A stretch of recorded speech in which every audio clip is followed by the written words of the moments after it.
నమస్తే, welcome to Andhra farmer YouTube channel. Tomato పంటలో పూత పిందె దశ నుంచి మొక్కలు చనిపోతున్నట్లయితే దానిని విల్ట్ రోగంగా అయితే గుర్తించవచ్చు.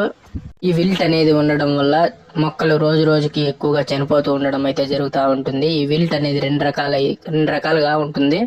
ఒకటి ఫుసోరియల్ విల్ట్ అని చెప్పేసి ఒక రకము, ఇంకొకటి వచ్చేసి బ్యాక్టీరియల్ విల్ట్ అని చెప్పేసి ఒక రకం ఉంటుంది. ఈ బ్యాక్టీరియల్ విల్ట్, ఫుసోరియల్ విల్ట్ అనేది పూర్తిగా నియంత్రించాలి అంటే మ్యాన్కైండ్ కంపెనీ వారి సీడ్ కైండ్ టీసీపీ అనేది ఎకరానికి 250 మిల్లీ లొక్కన డ్రిప్లో వదులుకున్నట్లయితే ఈ ఫిసోరియల్ విల్టు, బ్యాక్టీరియల్ విల్టు నియంత్రించవచ్చు.